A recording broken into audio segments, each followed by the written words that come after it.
Hello and welcome, I'm Steelfur of Steelfur Speaks, and this is my new player hero guide series where we go through all the heroes in Flesh and Blood and we ask, are these good for a new player, rating them out of 5 on various categories. This isn't a video which is going to teach you how to play a hero.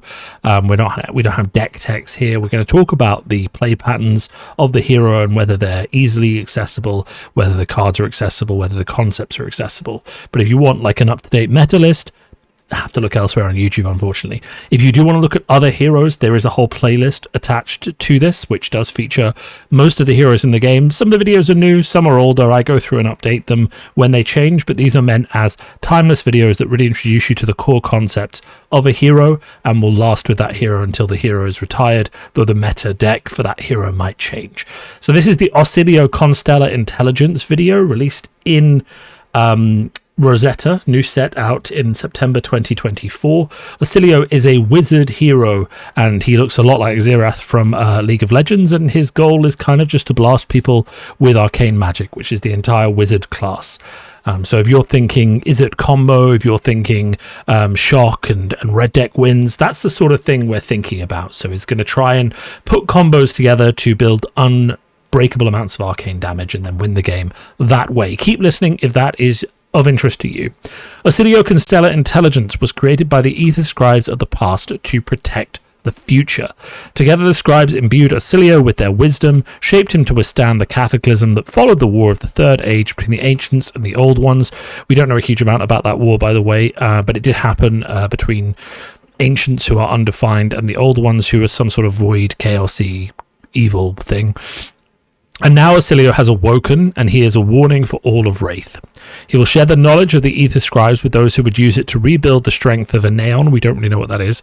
He will seek the signs of the Old One's return, ever observant of the subtle disturbances and echoes that might signal their resurgence. He will ensure that Wraith is ready to face its uncertain future. But first, Oscilio must move with a purpose as ancient as the stones beneath his feet, whilst navigating the eccentricities of Aria's diverse inhabitants. Oscilio may be the etheric embodiment of infinite wisdom, designed to defend against ancient threats, but he has much to learn about the Aria of today. And just for reference, Oscilio is about, I think 20 feet tall. Like, they put a human next to him. This art doesn't really show it, but other art does. Like, a human next to him takes up like this much space at the bottom. So, Oscilio is very much, a giant robot, if that's what you want. But let's run through his ability. So, Oscilio Constellar Intelligence is an elemental wizard hero.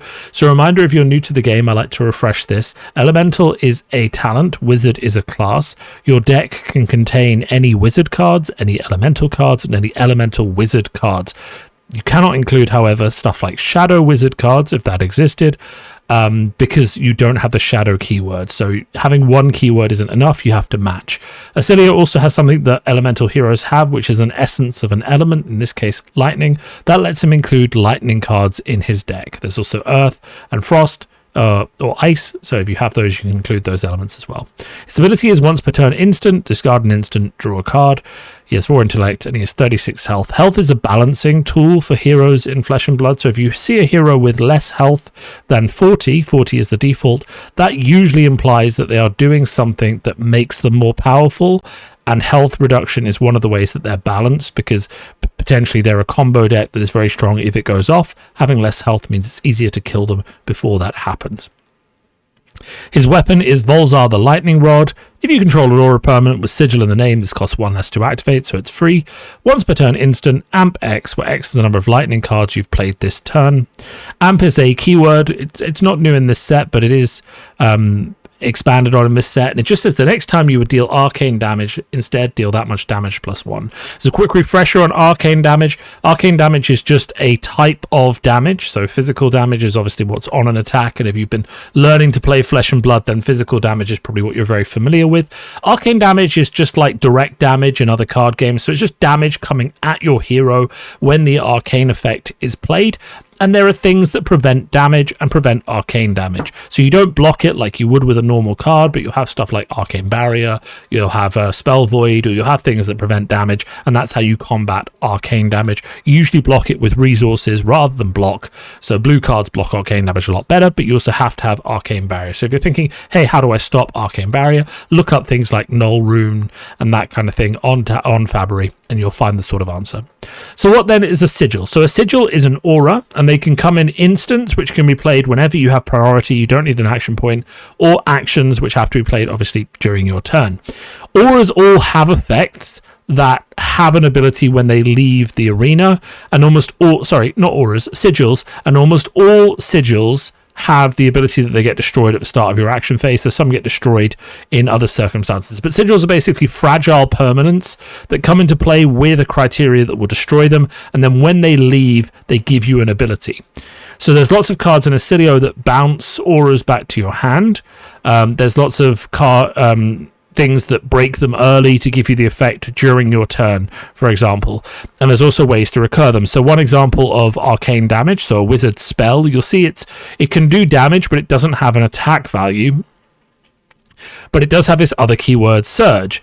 Surge says if this deals more than X damage, and X will be the printed damage on the card. So the blue version of this deals 1 damage, and Surge says if this deals 1 damage, more than 1 damage. You may return an aura with sigil in its name from your graveyard to your hand. So you can see the play pattern here already. Play lightning cards, amp them with the rod when you have a sigil in play, and then play stuff like Etchings of Arcana to get the sigils back from your graveyard, or other effects with Surge.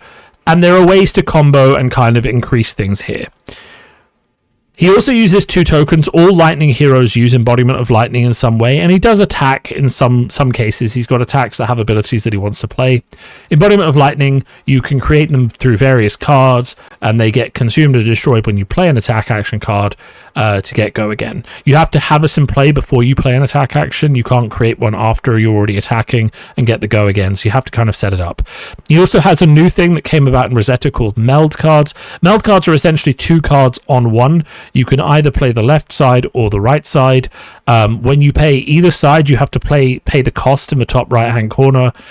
So if you want to play both sides, you do have to pay 2 for each of them, and that's covered in the meld keyword. You also have to be able to play both sides of the card during the window you're trying to play them at. So for example, the left side of this card is a wizard action that deals 5 arcane damage to a target, and the second side of this card is an arcane is a lightning instant. So you can play the left side whenever you have priority, but to play the right side, you can play the right side whenever you have priority, but to play the left side, you need to have an action point on your turn. The other thing to note is that these cards always resolve right to left, because the right is always an instant. So you play the left card and then you play the right card. That means that the instant is resolving on top, and then the left effect will resolve. So the lightning instant will always resolve first, dealing 1 arcane damage, and then you'll follow up with the 5 arcane damage on the left. So let's talk about mechanics. Unfortunately for new players, I have given Oscilio a mechanics score of 1. Why is that? The first is that sigil management is complicated. You have to return them. You have to figure out when they're going to get blown up for maximum effect. If they blow up at the wrong time, they're not going to be good for you, and they're not going to give you what you want. And there's also like, how do I combo these together to get the most? So I feel like that's a bit difficult. I feel like arcane damage also adds a layer of complexity for new players. You're not going to know how to block it. You're not going to know how to deal with it straightly. It is an element of the game you are going to have to learn about eventually, so that's not a huge penalty, but I feel like starting out with this hero as your first hero just adds layers of complexity. Additionally, the instant speed effects, again, it's decision points on your opponent's turn. It adds a layer of complexity I don't think is good for new players. Understanding when to generate amp and how to apply it as well, I just feel it's a layer of complexity that new players don't necessarily need. And then of course there's all of the combos, and that just means that I don't think this hero is mechanically good for a new player. I don't think it teaches you how to play any of the other heroes in the game either. So if you learn how to play Oscilio and you pivot off him, I think you're going to be back to square one. That being said, if you're coming from a more complicated card game or another card game like Magic, where you're like really into blue control and is it combo and stuff like that, maybe this is the sort of hero that you would find rewarding to get into, because you're not going to be as intimidated by all the mechanics. But if you're coming to Flesh and Blood fresh, I don't think Oscilio is the mechanical hero for you. And that's also reflected by his accessibility score. His turns that I've seen, very complex. His combo execution has to be perfect to get the damage that you need. And there's just this layer of arcane damage, and when to do it and how to do it is difficult. Understanding which side of the meld cards to use, also difficult. And then he has all this additional board management and timings from his sigil cards that, again, just add another layer of complexity that I don't think makes him very accessible for new players. Depth, however, is where he does pull ahead. So if you're, as I said, coming from a card game, you've got TCG experience before, you're like, I love combo decks. I think there is enough depth here and power to reward you for that investment. There's a lot of hidden power to be unlocked.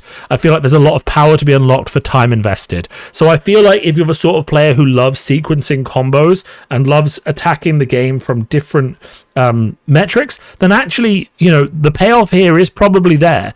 So if you're thinking, I can deal with mechanic complexity, I can deal with low accessibility, I want a hero with payoff, I think you may find that with Oscilio, especially if you really enjoy sequencing things at instant speed and stacking stuff and doing combos and finding like the right moment to get the most out of cards. I think that's really for you. But that being said, you can find that with other heroes, like ninjas are really good for sequencing.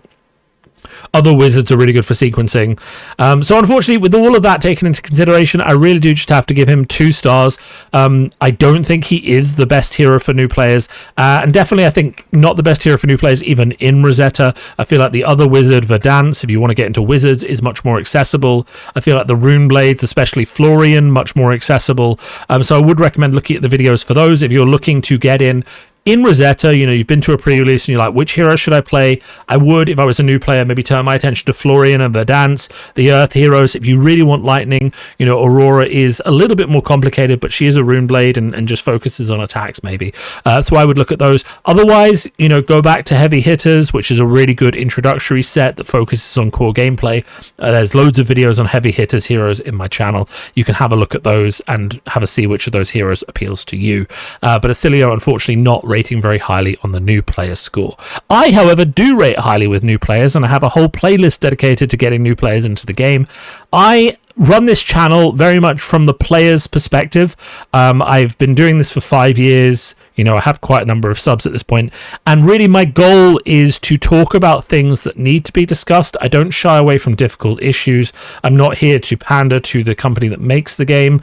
If I think they've charged too much for something, or their price support is subpar, or they ran an event badly, I'm not afraid to say. If I think there's flaws in design, I will call them out, and I love talking about design. So if you want a channel that's going to talk about issues in trying to be objective, trying to be fair and balanced, praise when it's due, criticism when it's not, then you should subscribe to my channel. I try and do 1 video a week, but I do, it's not my main job, but typically 1 video a week and other videos around big issues and stuff like this, as well as videos helping new players break into the game. So if that sounds like your kind of thing, hit the like and subscribe button, and I will give you more content as and when it's ready.